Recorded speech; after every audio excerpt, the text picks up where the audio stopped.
Olha aí, tá saindo o malote, ó. Agora sim a gente tá vendo essa imagem ao vivo da equipe da Tainá Farfan. Tá aí, saindo mais um carro descaracterizado.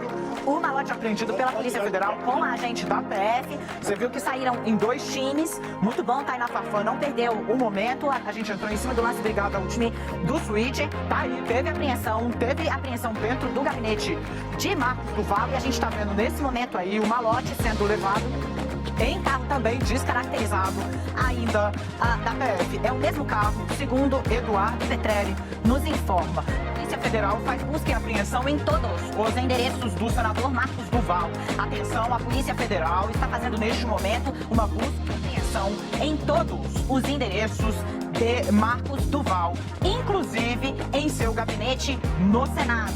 Atenção, a Polícia Federal cumpre ordem judicial e faz busca e apreensão em todos os endereços do senador Marcos Duval, inclusive no Senado Federal. O pedido já havia sido feito há algum tempo e o homem que determinou a busca e apreensão é o ministro Alexandre de Moraes. Para entender o porquê dessa controvérsia, você precisa ter em mente que o senador Marcos Duval se tornou um pródigo disseminador de desinformação, segundo ele próprio admitiu, para sacudir o sistema. Foi o que disse. Vamos voltar no tempo. O senador Marcos Duval deu uma entrevista à revista Veja, gravada de própria voz, na qual ele disse que foi extorquido, a palavra dele, extorquido pelo presidente Jair Messias Bolsonaro a participar de uma trama golpista, na qual ele grampearia o ministro Alexandre de Moraes, motivando um pedido, obviamente, ilegal de prisão do ministro para interferir no TSE e assim melar o resultado da eleição.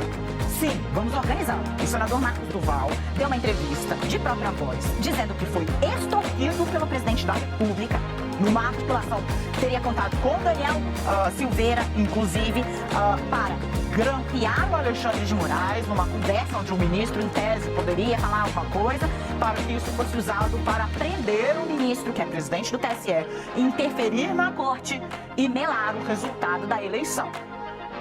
A Veja, ele disse que não topou. Depois disso, o senador foi produzindo uma série de reviravoltas. Os bolsonaristas foram pra cima dele, é a base dele. Aí ele não, volta e diz que, na verdade, ele inventou essa história pra poder desmascarar, sabe Deus o quê? Em um dia, ele deu 4 versões diferentes para, primeiro, o crime que ele acusou o Bolsonaro de cometer e que depois ele tentou atribuir ao Supremo Tribunal Federal, misturando tudo com o delírio, né, do senador de passar pano para os golpistas que invadiram e depredaram Brasília no dia 8 de janeiro. Eu trago aqui para vocês exatamente o que aconteceu, porque Marcos Duval, ele atribui, gente, ele primeiro disse que o ministro prevaricou, depois ele vem com essa história de querer acusar Moraes, ele se engendrou. E, de novo, né, eu digo isso muito aqui, é pródiga a capacidade de bolsonaristas, de certa ala radical, de produzir prova contra si mesmo. O senador, ele chegou a postar foto de um calendário dizendo que era um dossiê da ABIN. O senador, em temas sérios, é o mais grave atentado à história da democracia no Brasil desde o fim da ditadura. E o senador se miscuiu nesse tipo de pauta. É alvo, então, portanto, de uma busca e apreensão, e eu repito, em todos os endereços. Ele não mora só em Brasília, a PF está no gabinete dele no Senado e também no Espírito Santo, onde ele tem base. O Marcos Duval tem exibido, a gente trouxe até nessa semana, no começo da semana, vídeos ali em que ele supostamente acha que está fazendo uma grande denúncia, quando na verdade ele está evidenciando um dos aspectos que a CPMI está investigando, que é o financiamento dos atos golpistas do 8 de janeiro.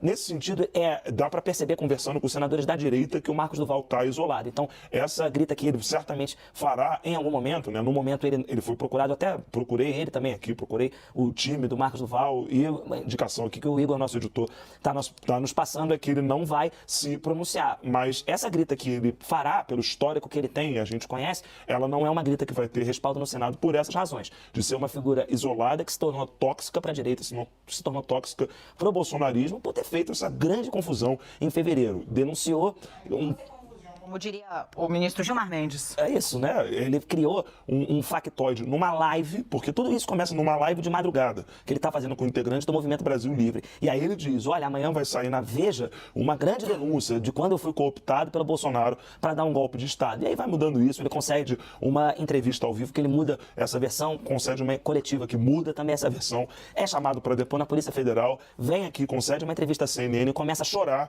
no meio da entrevista, dizendo que estava fazendo toda essa trama rocambolesca em nome da filha, para que a filha tivesse um futuro melhor para o país. E no fim das contas, o que se tem é o seguinte, né? Um senador que, enfim, em determinado momento da sua trajetória política se portou como um vestal do bolsonarismo, que foi isolado pelo próprio bolsonarismo, por tudo aquilo que criou.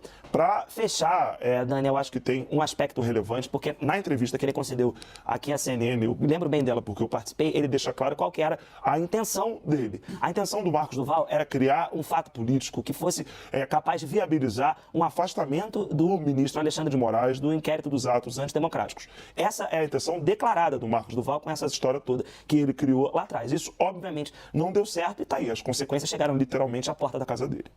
Ô, Tainá Falcão, perdão, querida, desculpe. Tainá, vai ter alguma repercussão? Sim, porque toda vez que polícia entra dentro do Congresso Nacional, há uma reação. Para entender que o que este senhor fez foi de uma gravidade brutal. Ele envolve, até então, a mais alta autoridade do país numa trama de golpe dentro da residência oficial do Palácio da Alvorada. Tá? A ponto do Flávio Bolsonaro dizer, olha, eu não sei do que ele está falando, eu tenho certeza que isso não aconteceu.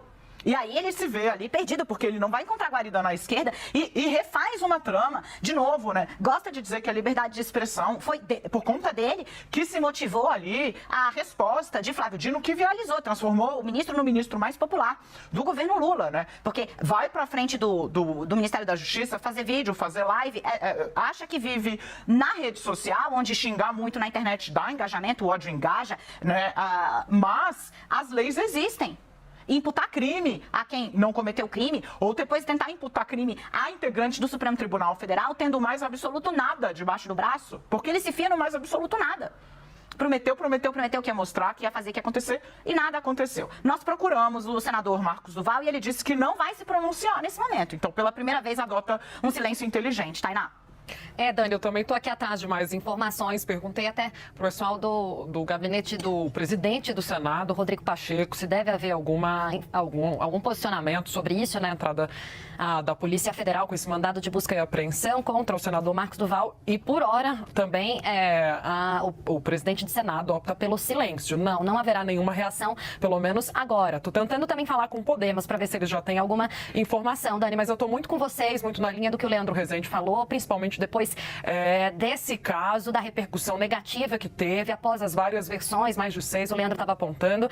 O que a gente via ali nos bastidores, até mesmo nas conversas, no cafezinho ali do Senado, era uma figura isolada. Marcos Duval sempre isolado, sozinho, nunca acompanhado de seus pares, e os comentários são muito para ridicularizar ou fazer chacota mesmo do que Marcos Duval, da forma como ele vem se posicionando, Dani, uma forma insistente, eu diria até, que tem incomodado na CPMI dos atos golpistas, até mesmo a oposição, né? Essa coisa de ficar levantando falsificações, dizendo que tem